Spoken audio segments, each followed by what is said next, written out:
लड़की को इतनी आसान चीज समझ रहे हो तुम? ऐसा करने की हिम्मत कैसे हुई तुम्हारी? माफ करना, मैंने ऐसा पहली बार किया है। हाँ? पहली बार किया है? पहली बार? फिर करो।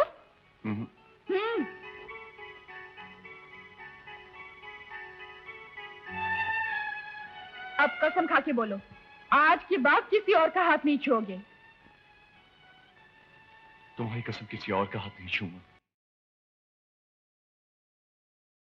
Physics is really difficult. Bio ठीक है, बायो नहीं। अरे ओ दुर्गा बिटिया, जरा इधर आ। ओफो, कितनी बार कहा है कॉलेज जाते समय पीछे से मत टोका करो। अरे धोबन का टोकना और बुराइयों का धोना दोनों बराबर होवत है। और वैसन पे तो पढ़ लिख कर कौन तीर मार लेगी? अरे डगरी हाथ में लेके बाकी लोगन की तरह नौकरी ढूंढत फिरेगी। तो से एक जरूरी बात करनी थी, इसलिए आवाज दी।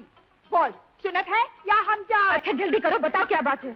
अरे पहले ही बात तो तेरे बाप को बताना चाहत रही, पर क्या करी, तोहार बाप तो निकामा बेकार है। अरे इस दुनिया में तो कीचड़ भी काम आवत है, पर तोहार बाप कौनू काम का नहीं। अब दूसरा तेरा भाई, वो तो बिल्कुल तेरे बाप पर पड़ा है। अब रहीन तू, तेरी उमरिया इतनी छोटी रहत, अब क्या करी, कैसे बताए तो है, पर मजबूरी है, बताना ही पड़ा। सिनेमा की डायलॉग बोलना बंद करो और जल्दी से बताओ क्या बात है। अरे सिनेमा के ढिलोग में जो बात होवत है, वो बात की बात में ना ही होवत। बात ये है कि कल हम तोहार माँ को टीबी के अस्पताल से निकलकर बाहर जा देखत रही। TB hospital? मेरी माँ वहाँ क्यों गई थी? अंदर बहुत बड़ा कबड्डी का मैदान रही, वहाँ कबड्डी खेलने जात रही। अरे घामड़, इतना भी नहीं समझत कि लोग अस्पताल में काहे को जावत है? अरे इलाज करवाने। इलाज? हम जो डॉक्टर बाबू के घर का कपड़ा धोवत है, वो ये अस्पताल में काम करत है। डॉक्टर बाबू हमका बताई कि वो तोहार बीमार माँ का इलाज करत है। दुई दुई औलाद का, ऊपर से निकम्मे पति का बोझ उठाए के वास्ते ऊपर से अकेले मेहनत करत करत ऊका सीने में दाग पड़ गए।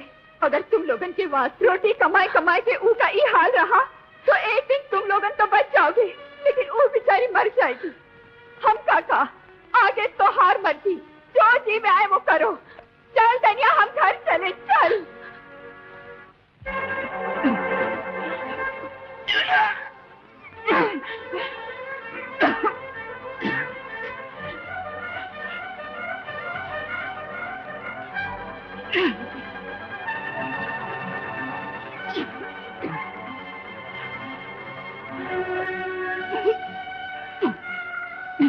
माँ, क्या हुआ?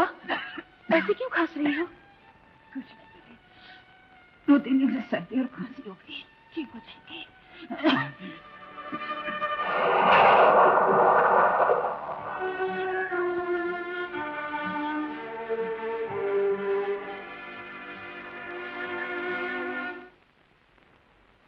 का तू काम करना चाहत है? अरे इस उम्र में तो है कौनो काम ना ही मिले। अरे हाँ, एक ही काम मिल सकत है। अगर वो काम हम तुमका बताए तो तू हमका ऊपर से गालियां दे कि इतना गिरा हुआ काम हमसे करावत है। ना बाबा ना, मैं करूंगी। क्या काम है? हमका अपने मुंह से बतावत अच्छा ना ही लागत। अगर तू राजी है तो तू खुद समझ जाएगी। मगर उस काम में पैसे तो काफी मिलेंगे ना? हाँ हाँ, पैसा तो बहुत मिलत है, मगर सिर्फ पैसा ही नहीं कमाना है, तोहे अपनी सेहत का भी तो ख्याल करना पड़े है। कबू कभार बीच बीच में कुछ दवाइयाँ भी खानी पड़ेगी, मतलब कुछ गोलियाँ वोलियाँ। क्या उस काम में मरने का खतरा है? ना ना ना, मरने का खतरा बिल्कुल नहीं, मगर कुछ गड़बड़ होने का खतरा जरूर है। तो फिर मैं करूंगी। अच्छा तो चल हमरे साथ। अरे चल चल। आओ दुर्गा बिटिया, डरती काहे को हो, हम जो तुम्हारे साथ है। क्यों बिजली, कैसी हो? अच्छी हूँ सेठ जी। वो कहाँ है? ऊपर है, इसे लाई हो? काहे, ये नहीं चलेगी का? अच्छा अच्छा, ले जा। जी चल दुर्गा, ऊपर चल। आओ दुर्गा। सेठ जी, लड़की बहुत छोटी है, क्या करें? पेट में जब आग लगती है तो इंसान उस आग को बुझाने के लिए हर आग में कूदने को तैयार हो जाता है। ये करेगी तो थोड़े ही दिन में आदत पड़ जाएगी। लक्ष्मी अग्निहोत्री? हाँ। सुबह सुबह झूठ बोलने को मैं ही मिला था क्या तुमको? अरे मुझे झूठ बोलने की क्या जरूरत है, सचमुच लाया हूँ भाई। हमारा पोस्टल डिपार्टमेंट उस वक्त तक पैसे नहीं देता जब तक के कोई भेजता नहीं। ओह, क्या पोस्टल डिपार्टमेंट? तुम्हारा पोस्टल डिपार्टमेंट हाँ। बचपने में खत भेजो तो जवानी में जाके मिलता है। मनी ऑर्डर क्या खाक भेजेगा? देखिए साहब, मेरे सामने मेरे डिपार्टमेंट का अपमान कर रहे हैं। मैं गवर्नमेंट सर्वेंट हूँ और इस वक्त ड्यूटी पे हूँ। ड्यूटी पे? हाँ। तो ड्यूटी वाले बाबू जरा एक बात तो बताना। क्या? पिछले महीने मंत्री महोदय जब दौरे पे निकले थे तो कदम कदम पे उनकी रक्षा के लिए पुलिस फोर्स वाले खड़े थे और तुम जनता का जोखम लेके निकलते हो, पैसे लेके निकलते हो। पुलिस फोर्स तो एक तरफ, एक सूखा मरा हुआ हवलदार भी तुम्हारे साथ नहीं है।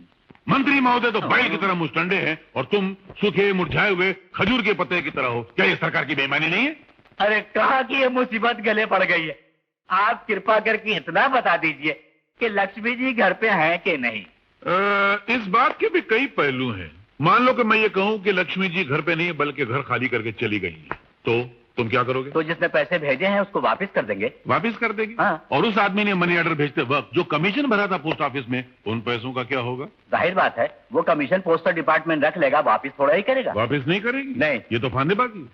जिन्हें हमारा पैसा अपने पास कुछ दिन रखने के बाद जब लौटाते हो तो सिर्फ पैसा लौटाते हो और कमीशन हड़प कर जाते हो। ये तो बेईमानी है। हमारा पैसा अपने पास रखने के बदले तुमको उल्टा हमें ब्याज देना चाहिए जैसे बैंक वाले देते हैं। मतलब एक ही देश में, एक ही सरकार की छत्र छाया में बैंक वालों के लिए रूल अलग, पोस्ट वालों के लिए रूल अलग हैं? खुजाने लग गए, जिंदगी भर खुजाते रहोगे। पोस्टमैन हो, पोस्टमैन ही रिटायर होगे, प्रोविडेंट फंड तक नहीं मिलेगा। हाँ, लक्ष्मी तुम्हारा मनी ऑर्डर आया है। Money order? मुझे कौन पैसे भेजने वाला है? सवाल मत करो, इससे पहले कि पोस्टल डिपार्टमेंट की नीयत फिर जाए, पैसे ले लो।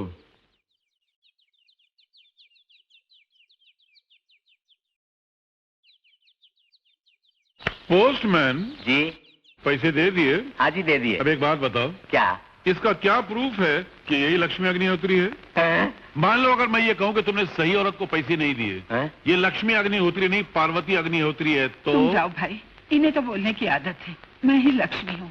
बहन जी एक बात सच बताइए, ये सचमुच आपके पति हैं? हाँ, क्यों? आप कैसे निभा रही हैं इनके साथ?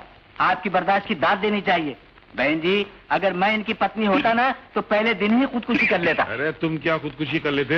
मैं तुम जैसी निकम्मी औरत को पहले दिन गला घोट के मार देता। मैं जाता हूँ, मुझे चक्कर आ रहे हैं। चक्कर ही आएंगे हाँ। इस उम्र में? हाँ। शमशान में जाकर चिता में लेटने के बजाय हाँ। लोगों की चिट्ठियां बांटते फिर रहे हो। चलो भागो नहीं तो यहीं मरोगे। जाता हूँ। चलो जाता बताओ हूँ। क्या है?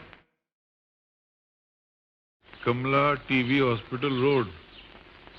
ये कमला कौन है? कुछ याद नहीं। अरे हो सकता है तुमने किसी के घर में खाना पकाया हो, उस वक्त उनके पास पैसा नहीं होगा। अब उनकी जमीन ने उनकी आत्मा को जगाया होगा, उनकी आत्मा ने उनके मुंह पे जूता लगाया होगा, तो शर्मिंदा होकर उन्होंने पैसे भेज दिए होंगे। ध्यान रख दो। जा, जा, जा, जा, जा। बताओ, खाना पकाने वालों के मनी ऑर्डर आ रहे हैं। क्या होगा इस दुनिया का? ये दुनिया अब ज्यादा दिन चलने वाली नहीं है, खत्म। माँ, तुम कभी टीबी हॉस्पिटल गई थी? नहीं तो। मेरा मतलब है टीबी हॉस्पिटल के करीब किसी के घर खाना पकाने के लिए? नहीं, मैं तो उस तरफ कभी गई नहीं बेटी। फिर ये कमला कौन है? मैं किसी कमला को नहीं जानती। माँ, इन रुपयों का क्या करोगी? इसे संभाल कर रखूंगी। सिर्फ रखोगी? क्यों? पता नहीं किसने भेजे हैं, क्यों भेजे हैं, बगैर जाने कैसे खर्च कर सकती हूँ। और अगर कभी भी मालूम न पड़ा तो इसे कुछ दिनों तक रखूंगी। फिर दुर्गा माँ के मंदिर में जाकर उनके चरणों में रख दूंगी। जेंटलमैन, सजनों, हजरात पे मत जवानों, आप सब लोग खूबसूरत जवानी की शराब पीने के शौकीन हैं और हमने यहाँ पर जवानी की शराब का मैखाना खोल रखा है। तरह तरह की खूबसूरत महबूबाएं लाकर हम लोग आपकी आगोश में डाल देते हैं और आप महान लोग धर्म, जात, पात, भाषा, बिरादरी की ऊंच नीच के भेदभाव को नहीं मानते।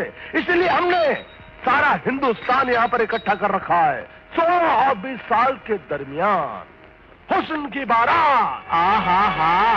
आओ मेरी रानी, आओ, आए। और ये है कश्मीर की नाजुक सी कली, कम उम्र, शर्मीली और आज तक इस मस्ती भरी जवानी के फूल को किसी भंवरे ने छुआ तक नहीं। तो कदरदानों लगाइए, इस नौखेज कली की कीमत लगाइए। 25,000। बड़ी घटिया हैसियत है तुम्हारी। हम कली बेच रहे हैं, गोभी का फूल नहीं बेच रहे। आगे बढ़ो। 50,000। 1 लाख। डन। हम सारा हिंदुस्तान बेचकर उसकी कीमत लाया सेठ जी। जियो जियो, खाओ पियो ऐश करो। सर सर सर, बड़ी गड़बड़ हो गई। क्या हो गया? हम लोग इस लारी में गोला बारूद भरकर कानूनपुर के उग्रवादियों को बेचने जा रहे थे, अचानक पुलिस ने पकड़ लिया। कैसे कैसे पकड़ा गया? रोको, जरा गाड़ी रोकना भाई। क्या बात है दोस्त? गाड़ी रेत में बुरी तरह से फंस गई है। कोई मदद चाहिए? अगर इतनी सी मदद कर दोगे तो मेहरबानी होगी दोस्त। अरे क्या बात कर रहे हो दोस्त, तुम भी मजदूर अपन भी मजदूर। अगर मजदूर मजदूर की मदद नहीं करेगा तो कौन करेगा? चलो।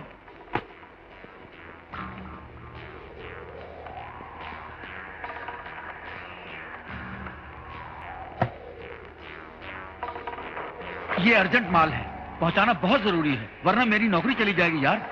कैसे चले जाएगी? मैं पहुंचा देता हूँ। कहाँ पहुंचाना है? पनवेल का चेक नाका क्रॉस करने के बाद मैं सामान के साथ उतर जाऊंगा। फिक्र मत करो, माल उतारो, मेरी गाड़ी में रख देते हैं।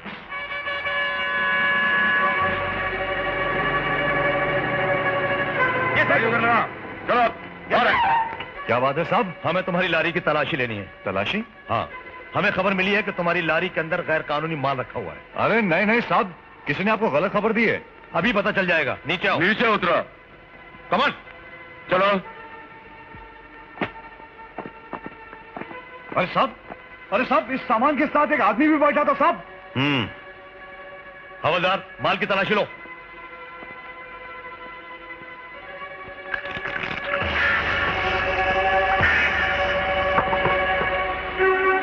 इसमें हथियार है साहब। हथियार? उग्रवादियों को हथियार सप्लाई करते हो? सब कसम से हथियार मेरे नहीं साहब। पुलिस थाना चलो, सब पता चल जाएगा। अरे साहब मगर चलो। अबे डरता क्यों खून चुके? तूने तो बहुत बढ़िया काम किया। इस काम के लिए तुझे इनाम मिलेगा। वो माल उतना कीमती नहीं था जितना कीमती था वो पकड़े जाने वाला दुश्मन। छोटी सी कीमत देकर हमने अपने रास्ते के सबसे बड़े पहाड़ को हमेशा हमेशा के लिए हटा दिया। I am happy, very happy. सबसे ज्यादा फायदा तो ये हुआ कि माल के साथ वो पकड़ा गया। माल किसका था ये पुलिस नहीं जानती। अब वो हरामखोर हथियारों की स्मगलिंग के जुर्म में सारी जिंदगी जेल की सलाखों के पीछे सड़ता रहेगा और हम यहाँ पर हैया करते रहेंगे। क्या राजा गाड़ी में हथियार ले जा रहा था? नहीं, ये झूठ है। जरूर किसी ने राजा को फंसाने की चाल चली है। हाँ। तुम क्यों मार खाए वो वकील की तरह कानून का खंभा खुरचने की कोशिश कर रही हो? न ये कोई अदालत है, न मैं कोई हाई कोर्ट का जज हूं, न तुम कोई वकील हो। उसने स्मगलिंग की है नहीं की है ये मालूम करना अदालत का काम है। तुमको क्या लेना देना? चुपचाप खड़े रहो। हम पुलिस स्टेशन जाके राजा से उसके बारे में सही मालूमात हासिल कर सकते हैं। अरे नहीं बेटी, नहीं। हथियार स्मगलिंग करना एक खतरनाक जुर्म है और ऐसे मुलजिम से मिलने की किसी को इजाजत नहीं दी जाती।